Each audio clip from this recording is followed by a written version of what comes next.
and welcome to Therabytes, where we bring you bite-sized episodes, each one a piece of the puzzle that helps to explain the therapy world, the research behind it all, and how it relates to families. Hello, my name is Dr. Dana Poole. I'm a physiotherapist and the clinical lead at the Healthy Strides Foundation. It is my privilege to be hosting this podcast, one that is directed for parents of children with neurodisabilities. We hope to be able to answer some of your questions through this format. But to navigate our way through these big questions, we have the one and only, the lovely Nureisha co-hosting this podcast. Welcome, Nureisha. Good morning, good morning. How are you, Dana? I'm very good. Thank you very much. Lovely to be here in the studio. Yes. For yet another question. We've covered a lot of good stuff lately. We have, and I think they're all interlinked in one form or another. Yeah, they are. I'm like, that was kind of linked to that one. Yeah, no, it's a good point. No, I think you come up with some really good questions. Yeah. Before we get into your new question, though, let's go. I have a new Did You Know That? Because this one is so interesting. It was recently published in Scientific Reports. And it's about babies as young as 4 months. They actually show signs of self-awareness. How?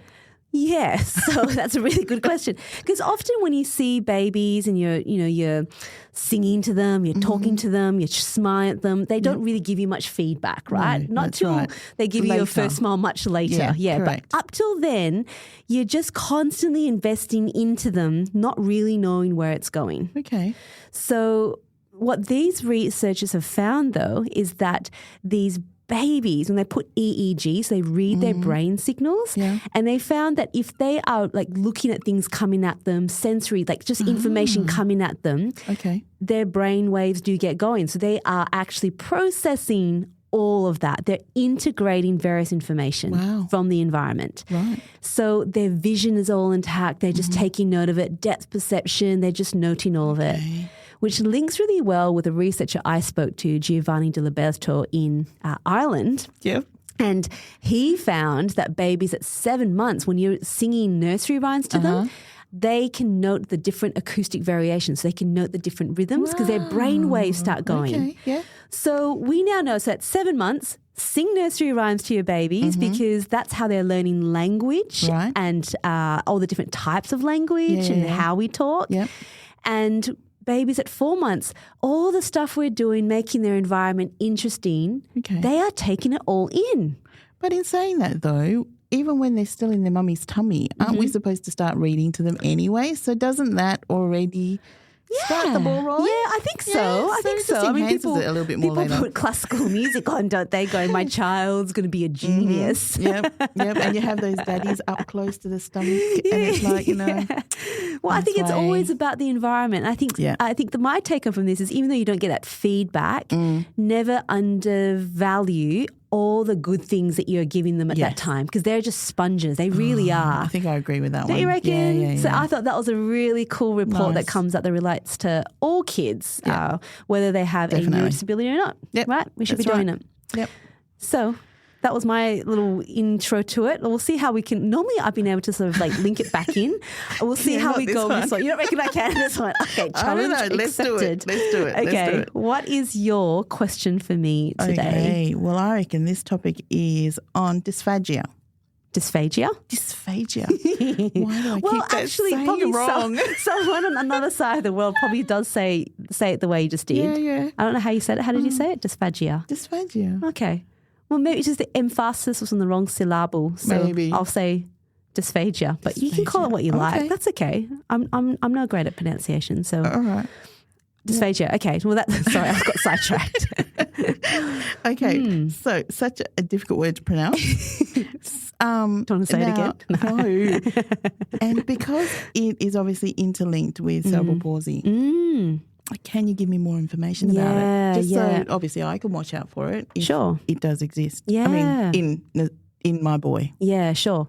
So dysphagia actually is a condition that can relate to so many. It is an impairment that can relate to so many different conditions, let me say. So it's all about an impaired swallow. It's not being able to swallow effectively. Right. So we would have all sort of experienced the time where, you're talking whilst eating and you shouldn't really be. And then you have this inhalation at the wrong time and you're like, oh, spluttering. No, this is going to happen. So the good thing for a lot of us, though, is our muscles around our throat where we swallow are well functioning and they just expulse it out. Okay. So all that forced when you're coughing, you're really just protecting your airways to make sure that foreign bodies like food don't get into your lungs. Okay. Because the minute you get things into your lungs that shouldn't be in there, it can cause inflammation, and that's how you can cause, you can get an infection, and that's where you get pneumonia and respiratory conditions. So the reason why we're mostly concerned about this in people who don't have a good swallow is because they're highly susceptible then for things going down the wrong tube, essentially. So yes, it is something that we need to think about in cerebral palsy. We also need to think about it for children who've got neuromuscular disease, so rare diseases with progressive muscle weakness. Right. And this can include, spinal muscular atrophy or different syndromes that can relate to just a neuromuscular condition. So it actually means those muscles aren't doing what they need to do. Yeah, they don't have the strength. They can't coordinate as well. So when that happens, they've got a high risk of choking. There can also be a lot of fear in, often you're aware of it. You know that it's coming. Food's coming. Oh my gosh, can I do this? Okay. So you'll have that kind of issue, aspiration and pneumonia, and pneumonia in children with high risk of respiratory disease like cerebral palsy or neuromuscular disease. That's not a good thing for them because that causes hospitalizations and they have to then be on antibiotics, and it's a very serious thing that happens, especially if it happens frequently. So we're very interested in knowing about dysphagia because it has such a huge impact on their overall well-being. Okay. Now you've highlighted the fact that what happens if, I think in my reading, hoarse, when you get horsey voice? Which is obviously that raspy voice, right? Yep. Is that something to watch out for too? Look, it can be. So sometimes people can call it like a wet voice. So after they've eaten, like the food is still just sitting in the throat there. They haven't cleared it all just yet. Right. So at any time, if they, it could drop into the wrong air, wrong pipe, I guess is what we would say. And then when that happens, that can be a risk too.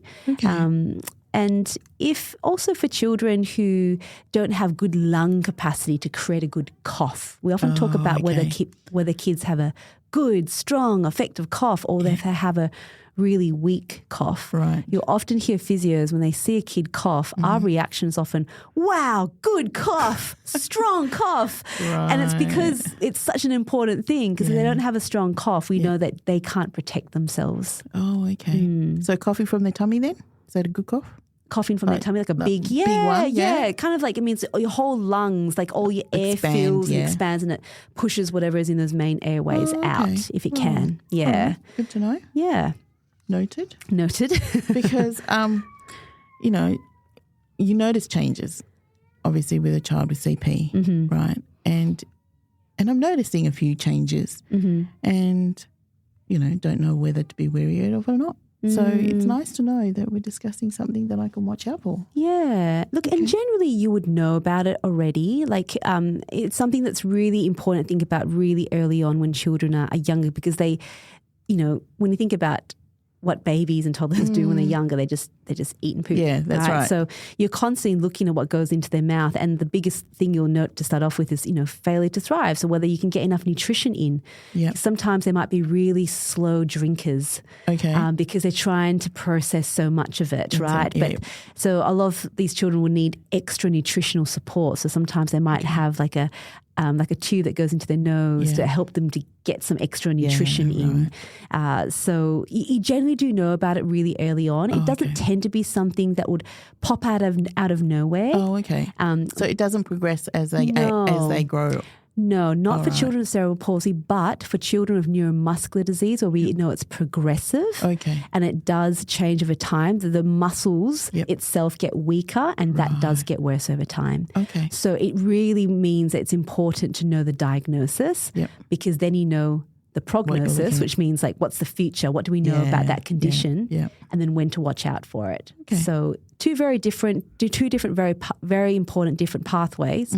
But I would still say, and I'm pretty sure, like, you know, dysphagia tends to be the realm of speech pathologists. They look at this a lot, and you'll always hear them say, look, don't have your children walking around and eating, or don't try to talk with them while they're eating. And that remains to be an important thing. If a child has dystonia, for example, you don't want them to try to talk and you know, use their mouth or their tongue or come in a certain way and they can't swallow properly. You know, you want to set them up well. So you don't want to be, you know, answer me. You've got food in your mouth, but answer me. You don't want to do that. No, you don't want to have too many things going on because they need to focus on that swallow. So that still remains important. And you're highlighting something with my boy. He eats, you know, those squeeze yogurt because obviously oh, yes. Very convenient. Not that great, right? Good, yes. So, but still he has, now you've highlighted sensory from me from our talk from dystonia. So now that's playing in my head, right? Yeah. So as much as it's a nicer squeezy packaging, the actual mouth bit is hard plastic, right? He still, you know, has a reaction to that. Right. Okay. And obviously when we're talking about... Or it could be temperature. It could be if it's really cold. I do know that now because before I made it cold, now I've been told, no, he doesn't want it cold. He needs it just... room temperature? Room temperature. Yeah. Which is really weird to eat yogurt at room temperature. Well, it's still safe. Whatever works for him. As long as it's still safe, it doesn't cause any problems. But those are things to think about. So, you know, if you do have dystonia, and you can assess, you know, if you've got dystonia around the mouth and the tongue, and there's scales and assessments, you can look at that. That can affect how they swallow. And so you want to make sure you set all that up really well as well. What kind of food to feed them, that's right. That's right. And this is where making sure you engage with the right people, your dietitians, your rehab physicians, your respiratory doctors, your physios who often look at respiration as well. This is when you start looking at big teams. And your speech pathologists, they would want to assess the swallow. And if the swallow is not as strong as they would like it to be, then they would modify the diet. So things might be thicker.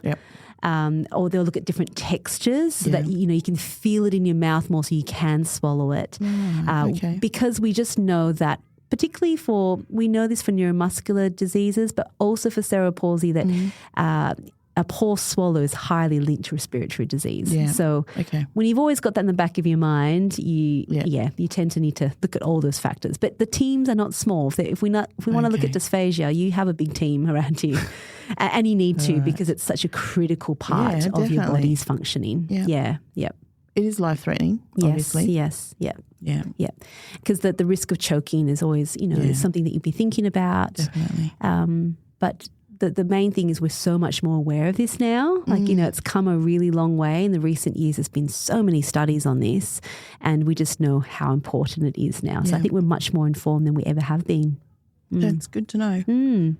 But I would say that something that's also really important is when it comes to dysphagia, not that it doesn't stop you from having dysphagia, but you also want to have good lung function. So I always think as a physio that you want our kids to be strong. So getting them up and moving and exercising, not whilst eating.